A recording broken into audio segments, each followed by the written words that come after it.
Olá pessoal, tudo bem? Estamos aqui reunidos para mais uma videoaula e hoje o tema do nosso encontro ele é de extrema importância dentro do mundo das soluções de uma maneira geral, propriedades coligativas.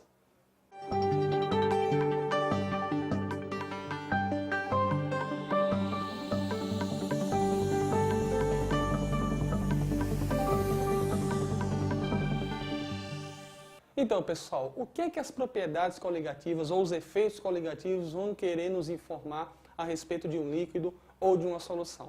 Primeiramente, esses efeitos eles só são criados quando a gente faz um tipo de perturbação com qualquer solução ou qualquer líquido puro. Que tipo de perturbação é essa? Acrescentar um soluto não volátil. Quando nós acrescentamos um soluto não volátil a qualquer líquido ou a qualquer solução, esses efeitos coligativos eles aparecem naturalmente e a gente vai estudá-los a partir de agora. Antes de mais nada, é bom a gente ter na mente o quê? Que o efeito coligativo ele depende apenas de uma coisa, da quantidade de soluto que você acrescente a um líquido ou acrescente a uma solução. Esses efeitos, na verdade, eles parecem ser meio que técnicos, distantes da nossa realidade, mas a gente vai ver aplicações bem cotidianas, aplicações que nós fazemos naturalmente no nosso dia a dia, ok? Então vamos lá, as propriedades coligativas, como a gente já falou, depende apenas da quantidade de soluto acrescentado. Quanto mais soluto você acrescentar, mais acentuada será os efeitos coligativos, será a propriedade coligativa de uma maneira geral. Então nós temos 4 propriedades coligativas para estudar. A primeira delas é chamada de ebulioscopia. E tá certo você que pensou agora que ebulioscopia tem a ver com ponto de ebulição. É exatamente isso. Quando nós acrescentamos um soluto não volátil a um líquido ou a uma solução, a gente observa uma mudança na temperatura de ebulição. De que maneira? A temperatura de ebulição ele vai aumentar conforme eu acrescente o soluto não volátil. Quanto mais soluto a gente acrescentar, maior será esse ponto de ebulição. Então, a ebulioscopia trata do aumento da temperatura de ebulição de um líquido ou de uma solução mediante o quê? Mediante o acréscimo de um soluto não volátil. Beleza? O segundo efeito coligativo que nós temos é chamado de crioscopia. Tem a ver com o que essa crioscopia? Com um ponto de congelamento ou com um ponto de fusão, que seja. O que é que vai tratar disso daqui? Quando nós acrescentarmos um soluto não volátil a uma solução, o ponto de congelamento dela vai diminuir. Por exemplo, a temperatura de congelamento da água, 0 graus Celsius. Quando nós acrescentamos um soluto não volátil nela, a gente observa uma diminuição nesse ponto de congelamento. Menos 2, menos 4, menos 5 graus Celsius. Ok, pessoal? Então, crioscopia é a diminuição do ponto de congelamento de um líquido ou de uma solução. O terceiro efeito coligativo, tonoscopia, vai tratar do quê? Da pressão de vapor da solução. A pressão de vapor da solução ela vai diminuir conforme nós acrescentarmos um soluto não volátil. A pressão de vapor, só deixando claro, pessoal, é aquela pressão que é exercida pelo gás do líquido sobre a superfície dele. Conforme nós acrescentarmos um soluto não volátil, essa pressão de vapor ela vai ficando cada vez menor, ok? E a quarta propriedade coligativa, que talvez seja mais importante, a que a gente utilize no nosso dia a dia, talvez com uma frequência até maior, pressão osmótica. E sim, tem a ver com o fato da osmose que a gente estuda na biologia. A osmose consiste no quê? Consiste na passagem de solvente, ou seja, geralmente água, de um meio menos concentrado para um meio mais concentrado, através de uma membrana semipermeável. Então, a pressão osmótica, pessoal, na verdade é uma pressão que vai ser realizada com o fim de evitar que a osmose aconteça, ou seja, evitar a passagem de água do meio menos concentrado, que é o meio chamado de hipotônico, para o meio mais concentrado, que é chamado de hipertônico. Isso acontece muito nas nossas células. Então, a pressão realizada do lado hipertônico deverá ser o quê? Deverá ser suficiente para evitar a passagem de água. Quando essa passagem ela é cessada, ou seja, ela é interrompida, então nós temos a pressão osmótica. Na verdade, é com isso daqui, pessoal, que nós podemos fazer o processo de dessalinização da água do mar. Todo mundo sabe que a água do mar ela é imprópria para consumo humano, seja para qualquer fim, por conta do excesso de sais. Quando nós fazemos o processo de osmose reversa, nós podemos tirar a água e evitar, assim, a sua contaminação com os sais. A gente pode consumir essa água para determinado fim, não necessariamente para o consumo interno, mas nós podemos isolar a água pura dos sais minerais presentes na água do mar. É o que a gente chama de osmose reversa, quando nós fazemos uma pressão que é maior do que a pressão osmótica. Ok, pessoal? Então vamos fazer o seguinte, esses são as quatro propriedades, os 4 efeitos coligativos que nós temos. Nós vamos agora para o quadro resolver algumas questões referentes a esse tema. Então, pessoal, temos 2 questões aqui para resolver a respeito dos efeitos das propriedades coligativas. Vamos ver. Primeiro diz assim, ó, em países onde os invernos são rigorosos, coloca-se no leito de ruas consideradas prioritárias ao trânsito uma mistura de sal, que é o sal de cozinha comum, cloreto de sódio, e cloreto de cálcio, CaCl2, junto com a areia. Portanto, ele coloca 3 substâncias diferentes. Sal de cozinha, cloreto de sódio, cloreto de cálcio e a areia, para diminuir os riscos de derrapagem dos veículos durante os períodos de nevada. Cada um desses produtos tem uma função definida que associadas são muito eficientes, indica a afirmação correta. Ou seja, eles são solutos não voláteis. Quando nós colocarmos essas substâncias junto com a água da nevada, o que é que vai fazer? As mudanças nas propriedades físicas delas vão mudar. Ou seja, o que ele está querendo aí, pessoal? Quando os países têm um inverno muito rigoroso, forma-se neve no interior deles, ou seja, nas ruas. E essa neve ela é perigosa do ponto de vista quando ela sofre o derretimento, ou seja, quando ela se transforma em água líquida. O risco de derrapagem é muito maior. Então, o que aqui é comum? É melhor deixar essa neve do jeito que ela está para que posteriormente possa ser feita a remoção.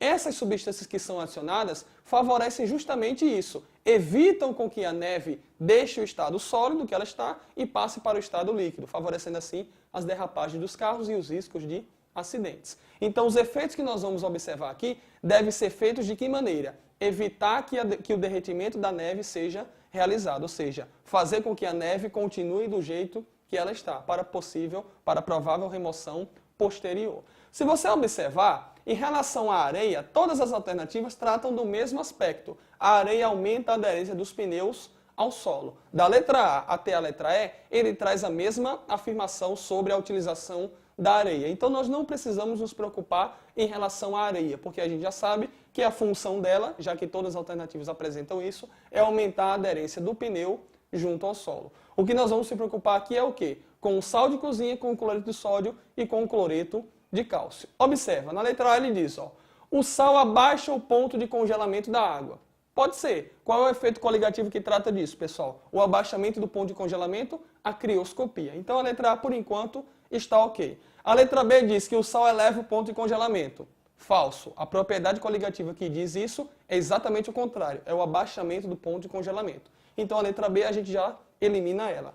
A letra C traz o ponto de congelamento abaixo, com o sal de cozinha. Pode ser ela, então. A letra D, o sal abaixa o ponto de congelamento, também pode ser. E a letra E, o sal eleva o ponto de congelamento. Então, por eliminação do ponto de congelamento, a gente já elimina o quê? Já elimina a letra B de bola e a letra E. O que é que a gente sabe, então, que o sal de cozinha vai fazer? Diminuir o ponto de congelamento da neve. Ou seja, vai fazer com que o derretimento da neve fique mais difícil. Porque se você diminui o ponto de congelamento dela, significa o quê? Ela vai virar líquido numa temperatura cada vez mais baixa, menor. Se o país já sofre com um inverno rigoroso, significa o quê? Que esse ponto de congelamento menor dificulta a ida para o estado líquido. Ou seja, a neve continua a ser neve, continua a água no estado sólido. Então esse é o motivo pelo qual a gente usa o sal de cozinha na neve. É fazer com que a neve permaneça lá por mais tempo, para possível retirada.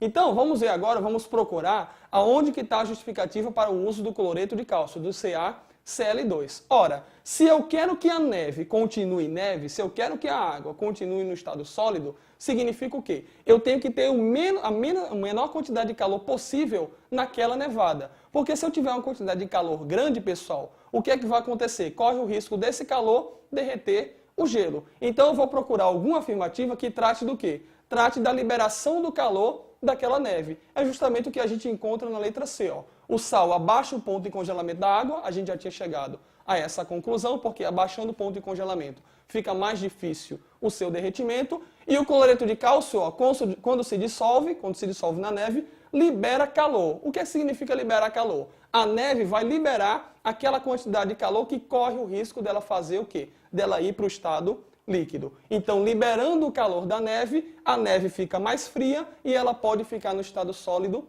por mais tempo. Beleza, pessoal? Então, a letra C, completando aqui, o sal abaixa o ponto de congelamento da água, o cloreto de cálcio, quando se dissolve, libera calor, facilitando assim a permanência da neve no estado sólido por mais tempo. E a areia, como a gente já tinha chegado à conclusão antes, aumenta a aderência dos pneus junto ao solo. Então, a letra C é a alternativa correta para esse fim. Beleza, pessoal? Essa foi a primeira questão a respeito das propriedades coligativas. Vamos fazer a segunda questão agora. Essa talvez um pouco mais próximo da nossa realidade. Diz assim, ó, durante o processo de produção da carne de sol ou da carne seca, após a imersão em salmoura é nada mais do que uma solução de cloreto de sódio saturado, ou seja, uma solução de cozinha com alto grau de concentração. A carne permanece em repouso em algum lugar coberto e arejado por cerca de 3 dias. Observa-se que, mesmo sem refrigeração ou adição de qualquer conservante, a decomposição da carne é retardada, ou seja, o prazo de validade dela acaba se tornando maior. Assinale a alternativa que relaciona corretamente o processo responsável pela conservação da carne de sol. Isso a gente utiliza muito quando a gente vai fazer um churrasco, por exemplo. Colocar a carne de molho na água salgada. O que é que o sal, pessoal, ele faz com a água? Ele desidrata, ele puxa as moléculas de água de qualquer organismo.